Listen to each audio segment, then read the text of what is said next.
See? Walk it how you talk it. This is scene one, take one. And alright.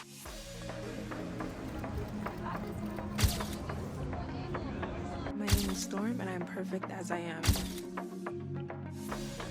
would say self-love is a never-ending process. We all have one body.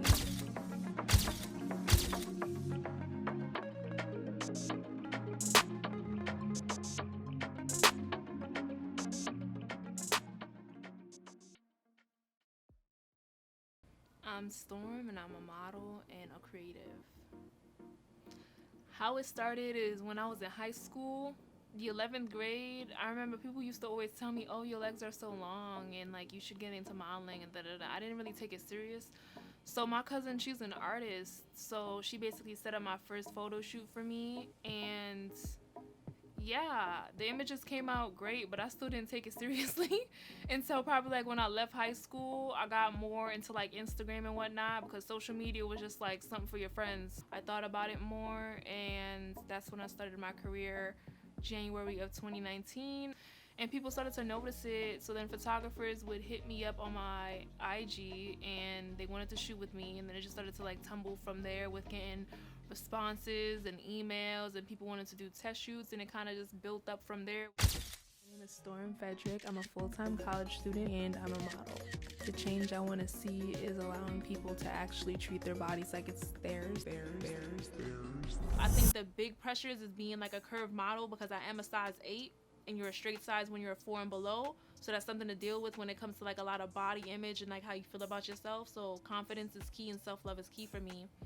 Within the modeling industry, I could honestly say that weight is like a toxic thing pertaining to like being a straight size model and being curved and trying to maintain a certain kind of like structure to yourself, having to deal with like being a person of color with the colorism, being a person of color in general, and predominantly kind of like mixed the industry where it's like you need to be straight sized or be Caucasian. Something that's kind of like less of a stressor is just always like staying on top of your shit in a sense. Like my mom said, you always gotta stay ready so you don't have to get ready.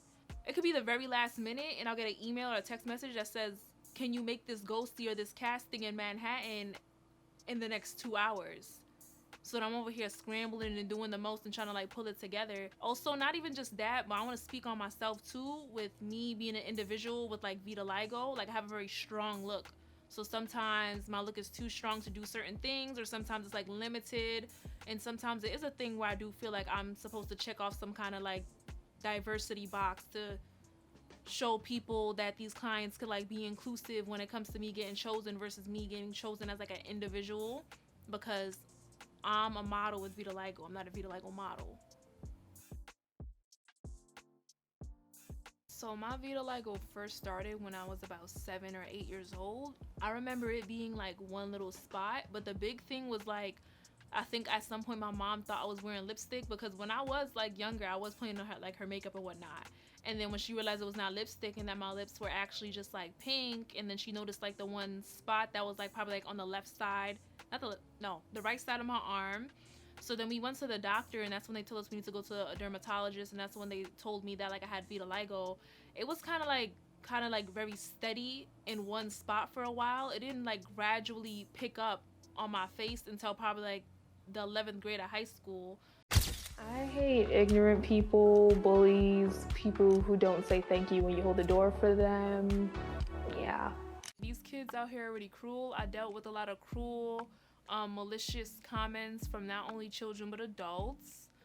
Like I would walk down the street because my high school and middle school, I was always like in the area. Like I never had to take the train, so it was like walking distance. So I'm walking back and forth from school like on a daily basis. So, kids would point, they would stare, they would say something very cruel, malicious, and sometimes the adults make it worse. Sometimes it's a case where these malicious comments and these ignorant comments are coming from adults, and sometimes it's a case where it's like the adult, like the parent, is with the child and the child is being very malicious and the parent is acting like they don't hear what the child is saying. It did make me feel very awkward. It's not only just a thing where it's like, yeah, it made me cry. Like I used to feel crazy. I used to go home crying.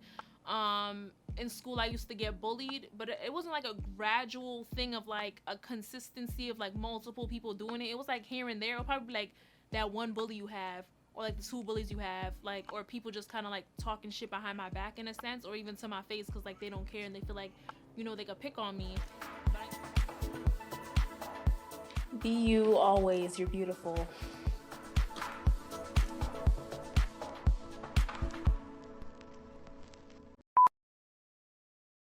I don't know if it's a Caribbean thing or it's a Jamaican thing, but it's like a lot. Like my mom, she want me to be a RN so bad, and I'm like, I barely even want to go to medical school anymore. The pandemic has really just shifted my mindset, because then I'm like, my brain cells are like dying at this point, and I need to pursue what I want to pursue now while that I'm young, so I don't live with no regrets when I'm older.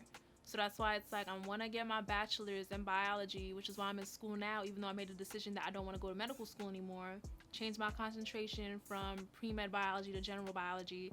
So I feel like my mom is very supportive, but it's more so like her wanting to be protective of like, okay, if this was to turn out that way, what are you going to do? And what are you going to do if this works out or if it don't work out and whatnot? But she's very supportive. If somebody sends her a picture, like I did a Target campaign recently, so like my photos in Target, and then it's very heartwarming to me too, because there has been parents that have been posting on Instagram photos of like their kids with vitiligo. So then that was like the goal for me, to like not only just do this for myself but also be representation for others. The minute my mom sees that photo, she wants me to send her everything on WhatsApp. She's like, send me that picture. She got into TikTok now. Jesus, I wish she never discovered TikTok, because then now she just wants to make a video. She wants me to send her photos so she can make her own videos of me. She's real supportive. Like that's all I can really say. Like she might want me to do certain things, but she's very supportive. I feel like what inspires me is not just myself, but also my mother. Like, you know, when people always ask you, like, who's your role model? Or sometimes I feel like people even ask me that question because they want to have their own idea of who they think I look up to.